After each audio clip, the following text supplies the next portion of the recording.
এই নামাজটারে আল্লাহ বড্ড ভালোবাসেন, কেন জানেন?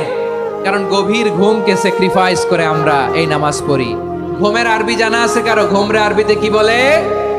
অনেকগুলো আরবি আছে। একটা আরবি হচ্ছে নুআস, তন্দ্রা তন্দ্রা, আমানাতান নুআসা কোরআনে এসেছে। আরেকটা আছে ঝিমুনি, ঝিমুনি, এইভাবে ঝিমুনি আসে ঘুমের আগে, এটারে বলে সিনা। এটারে কি বলে? সিনা। স্বাভাবিক ঘুমকে আরবিতে বলে নাউম। স্বাভাবিক ঘুমকে কি বলে? এই সিনা আর নাউমকে আল্লাহ এক আয়াতে এনেছেন, লা তাখুযুহু সিনাতু ওয়ালা নাউম। আল্লাহর তন্দ্রা নাই, ঘুম নাই, ঘুমের আগে যে তন্দ্রা আছে ওইটাও নাই। তাহলে নুআস, সিনা, নাউম পেলাম।